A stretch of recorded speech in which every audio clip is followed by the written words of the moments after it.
Akere bazalwane, amen. Amen. Who are these people that preach blasphemy in your name, God? And who are these human beings that claim to converse in heaven's tongue?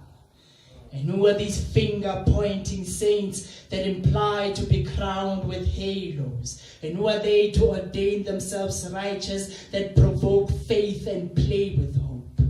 These so-called angels expect a righteous rank at the expense of those that seek goodness and mercy on a daily basis. These wolves in sheep clothing will ram psalm after psalm in your ears while you cradle God's word in your soul's arms, and they set the doctrine of false guilt in your heart. These slick con artists demand respect in the marketplace through the eyes of God. They go to an extent to fix tents at every corner for a vain religious street cred. These church idol worshippers will curse you and make you feel like Satan gave birth to you, and they will drape you in hell's skin as if you deserve nothing but the wrath of heaven.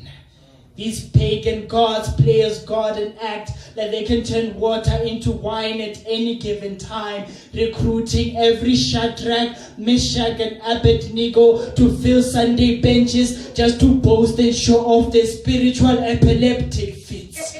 These self-ordained prophets profit by pickpocketing the congregation's desperation to feed their selfish wants and needs for their bottomless hungry wallets.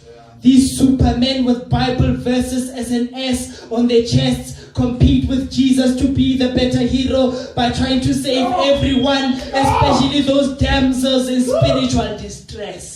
These judges who throw bombs of vile words while blindsided to their own transgressions, they've convinced themselves they're high-powered human beings with godly authority.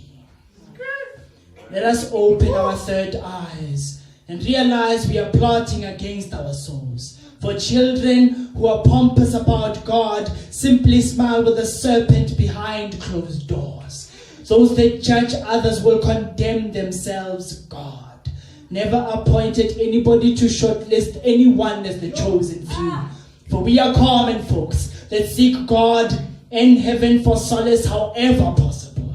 We are all on the same path, trying to figure out the very essence that God has planted in our presence. Let go, and let God do his work in peace. And let us resonate light amongst ourselves. Generations upon generations will inherit the speech that we constantly preach. Men have twisted the word long before time existed, and the devil is not as black as he is painted, so don't be colorblind. We should teach ourselves to learn the density of our souls and tongues in order to know how to hold water firmly first before attempting to baptize. The message has been chiseled and set in stone way before the 10 Commandments were formulated. We follow the sound of God's name blindly, for the nearer the church, the further God is. Adam stopped being the fruit of Eve's eye. Angels did the dirty dance with humans on earth. Cain killed his brother for he was not seen being able. Samson broke his vow by sharing his Lord's strength. Noah got drunk and forgot about a drowning world. David fell for flesh and killed for guilt's sake. Joseph's brothers casted him into the belly of a whale. Peter started a revolution against Christ, and Paul spilled blood on desert lands in the name of God. Lucifer himself was once an angel in heaven. Even Jesus questioned God's intentions with his last breath.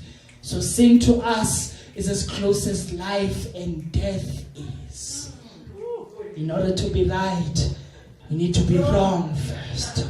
We have blamed God for his violent destructions while we have done all of this to ourselves. I pray that you break your promise, God, and drown this world and us once again. We should make your yoke easy and just turn back and crumble into salt.